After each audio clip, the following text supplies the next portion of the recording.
Welcome to Drummers Only Radio. Drummers Only is the UK's leading drum shop with store locations in Glasgow and Leeds. Our podcasts are full of interviews, gear reviews, and much more from the unique perspective of a drum shop. Be sure to like, subscribe, and let's do this. Hello, welcome to a random live video here at Drummers Only Leeds. Hello. With young Nathan. Hello. Good evening. How you doing, Nathan? You okay? I'm okay. Yeah, it's nice to be in Leeds. Nice to see you, see the store. Nice to see you too. Yeah. It's been a lovely day, hasn't it? It has. We've done lots of fun things. We've got lots of fun things and cool things in stock, so Indeed great. we do. For this video, there is some kind of, what's the word I'm looking for? Topic? Yeah. Yeah. Yeah, there is some kind of topic. And the topic is, can you remember? Yeah. Pretty sure it's, what's your favourite gig? Most memorable gig? Most memorable gig. What's the most memorable, most favourite? A gig you'll never forget. A gig you'll never forget. That's it. You. Thank We'll you take to you over there. our lovely, lovely producer behind the glass over there. The metaphorical glass, of course. So, yeah, I mean, if you have a gig you will never forget as well, let us know. Type it in the comments, because it's all good. We want to know your experiences at a live gig. It could be anything from just anything, really. Anything from just Anything memorable really. from a gig. Yeah. It could be the price of a pint. It could be the sound. Of a pint. It could be anything. So you start. What's your most memorable moment from a gig? Memorable moment. Memorable moment or memorable gig? Memorable gig. Memorable gig.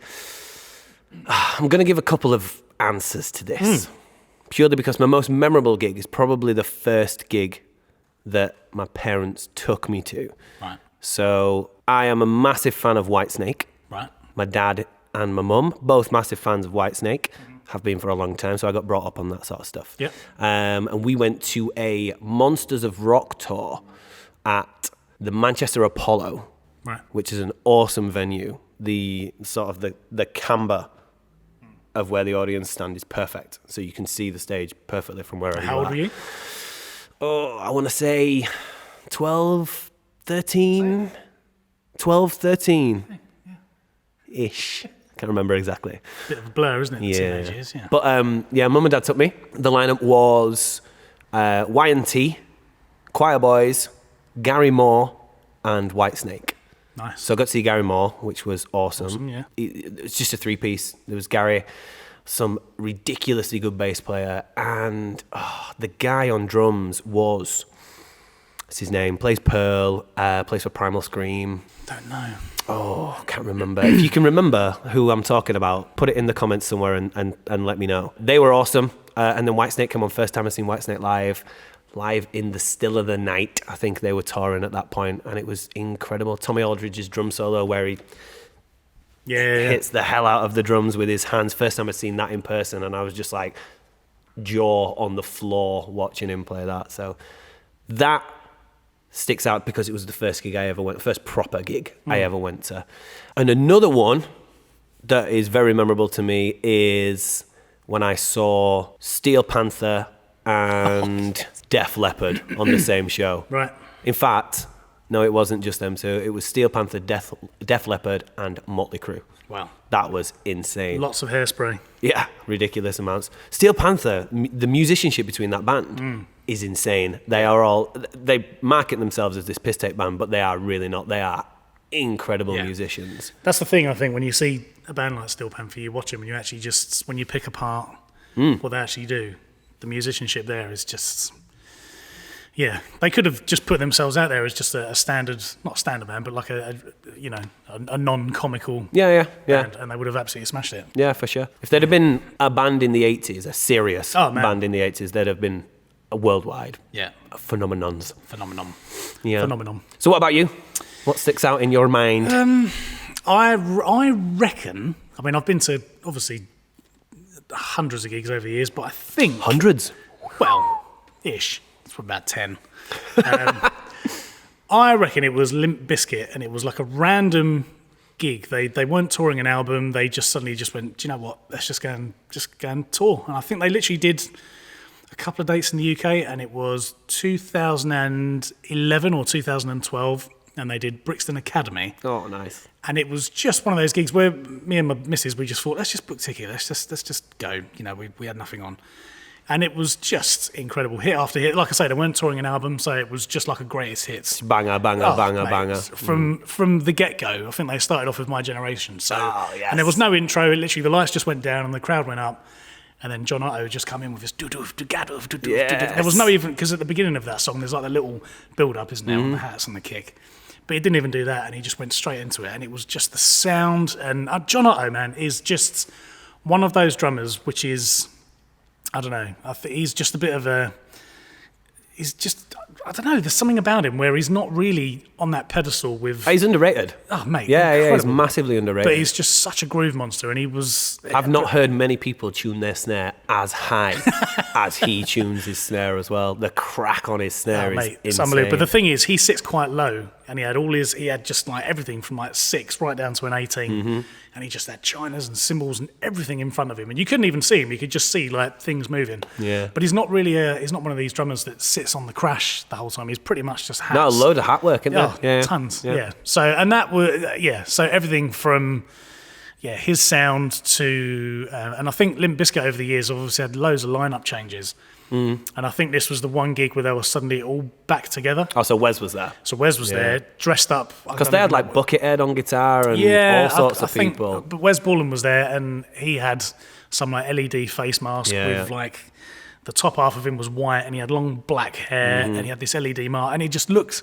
It was so intimidating. That's Yeah, because he always wore those like black contacts as well, mate, so you couldn't see his eyes at all. He's one of these guitarists, and that's the thing. You've got Fred Durst just doing his thing, and you've got Sam Rivers, the bass player. Hey, your red cap. Yeah, your red cap. What was that? That's the rolling video. Is it Ben Affleck? Stiller. Ben Stiller. Ben Stiller, that's it. Don't scratch it. But yeah, so that gig for me was pretty much up there as one of my favourite gigs. If we're going to do a second one, the second gig I think was Muse. I'm a huge Muse fan. Now I think Muse are one of those bands, they're a bit Marmite. Some people But didn't they get love them. voted like the world's best live band about 8 years in a row or something daft? But there's something, I don't know and what it they're is. a three-piece. Yeah, I don't know what it is, but there's something about them where people just go, oh man, can't stand them. But until you've actually been to a gig, and it's almost at the point where you forget you're at a gig. It's just like a theatre show. It's just so theatrical and over the top. But yeah, it was really the most. immersive. Yeah, and it was the most recent one at the O2. And the whole thing was obviously being filmed as well, and we didn't know it. And they released the film separate to the show, and it all sort of made sense. There was so many little bits in it. You're watching it live, and you're like, I don't really get what happened there. But all of a sudden, there was like this massive like skeleton robot at the end, and it was like 40 foot in the air, and it was again really intimidating. You're like, what's going on? But yeah, when you watch the film, it kind of makes sense. But yeah, that was good. And again, Dom Howard on drums is just one of the, I think because you've got someone like Matt Bellamy in the band. Yeah, Dom Howard just sits at the back, and again, he's quite underrated, I think. Just holding it together whilst Matt Bellamy's pissing about with a chaos pad on his guitar. Exactly. So yeah, that's it for me. To be fair, 2 big bands. Can you remember how much the ticket was for Limp Bizkit? Limp Bizkit, it's quite reasonable actually. It was about 20 quid. Yeah, I I'd think have thought 20, that. 25 quid. I'd have thought And that. you know what, recently during lockdown, I actually had a box full of gig tickets, and I actually went through, and there was a band that I saw, I don't know if I can say their name, Lost Prophets. Ooh. Well, I mean, it's a bit late. He's said it now. Oh yeah. But anyway, that gig, obviously at the time, it was it was early 2000s, so 2003, 2004, and I paid like £9.50 for the ticket, and that was Brixton Academy. Yeah. But yeah, so ticket I think the prices- first time I saw Bullet was at Leeds Uni Refectory, and I think that was like 8 quid. Wow. To see Bullet for My Valentine, who now you'd pay like 30, 40 quid a ticket for. It's crazy, isn't it, really? Showing his age now, mate. That's it. That's it. I'll tell you what has been the worst gig you've been to? Ooh, there's a few. Yeah? Yeah. Well, I'll tell you mine. I think my worst gig was Red Hot Chili Peppers. Really? Yeah, and it was at, I think it was was it Nebworth? Yeah, it was at Nebworth, and Dizzy Rascal was supporting. And I enjoyed Dizzy Rascal so much. He was such a good hype man. He was just incredible. He got the crowd going. And it was just him and a DJ. And I mean, we're at Nebworth, and so you're standing in a massive field, but you've got all the sound systems, like you've literally halfway down, you've got like the big column, and so you can hear everything. And the sound was dreadful, and it was raining, and it was just one of those gigs where it was like by the time the band finished the song, by the time it got to us, it was just like a little polite cricket clap. Yeah. There was no atmosphere. And the band come on, and they literally didn't react with the crowd at all. They literally come on and did like song after song. And the thing is with Red Hot Chili Peppers, I don't know, but I just don't really get any sort of dynamics with their songs. I sort of feel like one song after the other, and it was pretty much, I mean, it's great, the groove side of it. You got Flea and you got Chad, two of them together. It was just a groove powerhouse. But I don't know, it's one of those cases when we're just standing in the field, there's like 90,000 people in the rain just standing there, and there was no atmosphere. And it was like, 110 quid a ticket, I think, as well. It was for the missus, she wanted to go. And then they literally had one exit on the car park open. So you had, I don't know, say 10,000 cars all trying to go through one exit. So we literally stayed in this field for 4 hours trying to leave. Just sat in your car? Just sat in the car. Everyone was just like, there was no, it's pitch black, chucking it down with rain. There was no direction from any marshals or anything. Depressing. So that whole thing was just like... Just an horrible experience. Horrible experience, yeah. I think I've just been thinking about it while you were talking. I've never really experienced a horrendously bad gig. But the first time I saw Paramore, Hayley Williams, her in-ears weren't working. And she mentioned it like at the start of the set. She mentioned that her in-ears weren't working. And she complained about it in between every song, in the middle of every song. Oh, no, really? And she was singing out of key, not through massive fault of her own, and she was like, you could tell that she was listening, like the slapback you get from the back of a venue. She was listening to that. So she was slightly out of key, slightly out of time. And all she did was moan about it. She didn't try and make it work in any way. She just moaned and moaned and moaned. Got to the end of the set, and she just chucked the mic down and just walked off stage. Oh, no. It's like, cool. Great. All of us have paid to come and see you here. But I'm surprised there was no kind of backup plan. Normally when you're on tour, you'd have multiple in-ear systems, multiple in-ears, that kind of thing. Especially with a band of that caliber as well. Yeah. I mean, it was years ago. They were fairly new. I think they were touring... what was the first album that they really went big on? Whatever that album was called. Behind Blue Eyes? That's a Limp Bizkit song. No, that's a Limp Bizkit cover as well. Oh, yeah. Adam's going to find out what the album was called. It's behind something, It's I'm not sure. Riot. Riot was the one after that. All We Know Is Falling, that's it, yeah. It's completely different to what I said. So they were touring All We Know Is Falling. So they were fairly new to the scene, but they'd just blown up. They were a major label by that point and everything like that. And the most annoying thing for me was the band sounded awesome. And none of the other members moaned at all, but she was just bitching all the way through the set, all the way through. I saw that with All Time Low, actually, at Reading. They did the same thing. I think their drummer, it was either his Mac or his in-ears stopped working, and obviously they're relying on the Mac for tracks. Yeah. And it was the whole thing, and there was literally just 20 minutes of them just trying different cables. It's like, guys, just I don't know, because I don't really run that many tracks. Surely it's just click. In an All-Time Low gig. Yeah, really. Maybe, I don't know. But yeah, that I've seen All-Time Low a few times. They've been really good for the most part. So saw them at the Broodnell, really small club just around the corner from really? here. Yeah, really small, intimate gig. What's the cap on the Brood? 200 people? Wow. Yeah, so to see All-Time Low, this was only a couple of years ago as well. To see them in that capacity venue was awesome. They were really good that night. Oh, we've got to look at that comment. This is, I like Matt, this technology. go on, Matt. So Matt Green says, I'll never forget the gig where my stool broke mid-song and I had to finish the set with a small bar stool. I'll never forget the gig where my snare stand broke and me and the guitarist started jamming loads of Kylie Minogue till they found a replacement. How did you jam Kylie Minogue without a snare stand? Matt, answer that with your next comment. I'll never forget gigging on a boat in Liverpool docks. Nice. I'll never forget playing Butlins, and I'll never forget a festival we headlined years ago where I turned up Friday, camped over, and literally didn't have a moment without a beer in my ... Stomach, hand. I would assume hand as well. So we got Anthony Drummed. Best gig, Guns N' Roses Illusion Tour. Ooh. Gateshead Stadium, 1991. Nice. Kin awesome. Faith No More and Soundgarden support bands. Oh, what a lineup. Wow. Must say, Bring Me the Horizon and Shinedown are amazing live too. Shinedown, God, I totally forgot about them. I saw Shinedown live. They supported. Who did they support? Can't remember. They were a support act for. Could have been Nickelback. One of the times I've seen Nickelback. I think they supported Nickelback fits, once. Yeah. They were very good live. Worst really band live. Wolf Alice. Never seen them. No. Supporting are they a relatively new band? Wolf Alice. Not Showing sure. me age now.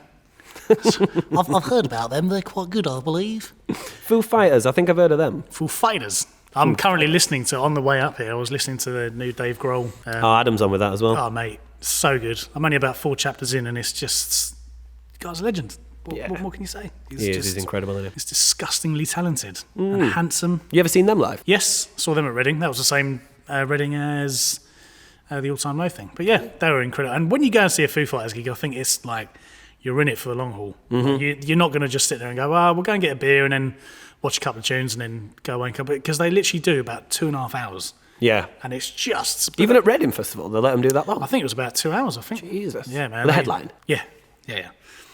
And they come on, and it was just, I think a Foo Fighters gig is just awesome. Oscar says, definitely one of my favourite shows I've been to, November 2017, The Audio in Glasgow, watching IGORRR. Igor?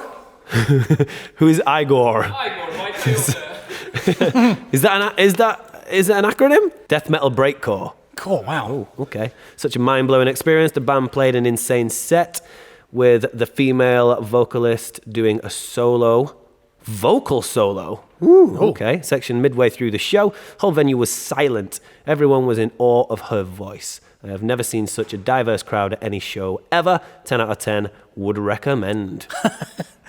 Igor with 3 R's. That was a good comment. Igor. That does sound quite like death metal-y. I bet their logo is dead spiky as well. Oh, definitely. You won't be able to tell what they're called. No. On the poster of Bloodstock with everybody else's spiky logos. Yeah. Not that there's anything wrong with spiky logos if you have a spiky logo on your band. I'm trying to think of other gigs that are memorable. I remember seeing Blink-182 when they did their self-titled album, and there was something about that where it was just, there was no production. So that was at Wembley Arena. Is Wembley Arena still a thing? I think so. Yeah. I think I've always just seen gigs at the O2. But anyway, and they did Wembley Arena, and it was just black on stage. Everything was black, and Travis literally had a black drum riser, and that was it. There was no backdrop. It was really like you're waiting for something to happen. It's like an organic old school gig, but just on a massive scale. Yeah, it was incredible, and everything was nothing was to click back then. I think if you watch Blink now, it's a little bit more organised. You know, I don't know, but back then every song was just like even like the rock show was just like it was just like, oh man, what's going on? So that was pretty cool. Nice. Yeah. Never seen them. I'd like to see them. You've never seen Blink? No, never Really? seen Blink. Yeah, as big into pop punk as I am, I've never seen I was Blink. going to say, that's like what about Green Day? Have you seen Green Day live? No. No? Green Day a bit too commercial for me. Yeah? Yeah. Even old Jack, school Green Day? Trendy Hendy, he loves Green Day though. Right, so I think we'll call it there. That's been fun. It's been nice catching up, Nathan. And you. Thank you for your time. Thank you for your you. patience, and thank you for your lovely blue eyes as well. It's always fun. Always. It is. Never a chore. Oh, Mark. Mark has a comment. My first rock concert ever. Adamant with In Excess as the opening act. Adamant had 2 drummers, and that was when I knew I wanted to be a drummer. Absolutely. Nice. Prince Charming. Fantastic, Adamant. I think some awesome songs. Adamant, you need 2 drummers, really, didn't you? Yeah. For that sort of thing. I'd love to get dressed up as Adamant and go just on the piss somewhere. I think that would be fantastic. Should we do it now? Yeah. Yeah. Right, cool. We're going to call it now. Going to go get dressed up as Adamant. And if you're about in Leeds tonight, give us a high five if you walk past us. Thanks, guys.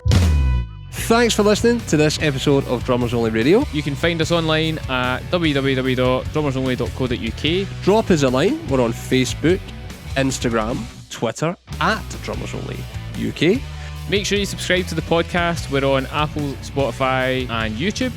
Any questions? info@drummersonly.co.uk is the email, or if you need leads, it's leads@drummersonly.co.uk. Thanks again for listening. And we'll see you next time.